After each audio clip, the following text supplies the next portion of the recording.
tími skiptir miklu máli. Það ástæðan sú að til dæmis í algengustu gerðslag, sem blóðþurrarslag, að þá verður fljótt drep á svona viðkvæmasta svæðinu, þar sem blóðþurrinn mest. En það stórt svæði sem að mun með næstu tímana mun í rauninni drepast líka og skaðast líka. Og maður getur stoppað þessa þróun ef maður kemur aftur á blóðflæði. Þess vegna skipt svo miklu máli að sjúklingum komi sér fyrstir á spítalann, við náum að greina vandann og opna æðina og koma á tryggu blóðflæði aftur. Þá getum við stöðvað áframhaldandi skaðamyndun.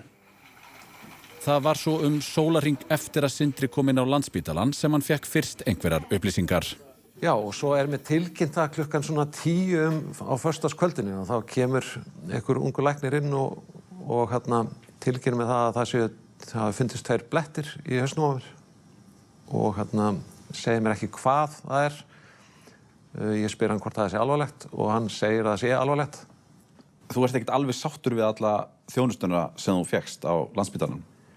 Nei, þetta var svona fyrsta sem ég var ekki mjög sáttur við af því að ég var dálítið skilinn eftir aleinn í hausnum á mér og ekki vitandi hvað var en það var alvarlegt.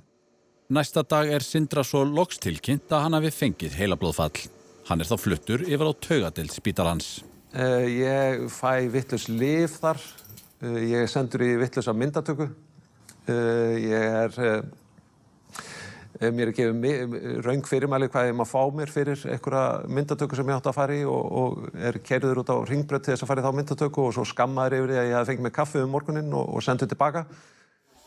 Þegar Sindri hafði dvalið í 1 viku á taugadeildinni var ákveðið að senda hann heim.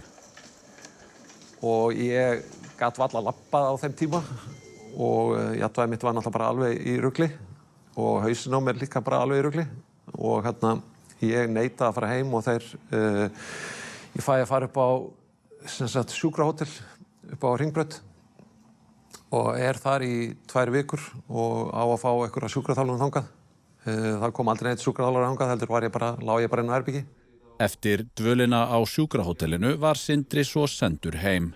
Mér var ekki sagt hvert ég geti leitað, hvað væri í boði, hvort að ég geti fengið einhverja þjálfun, einhverja endurhæfingu og einhver samtök sem ég get talað við.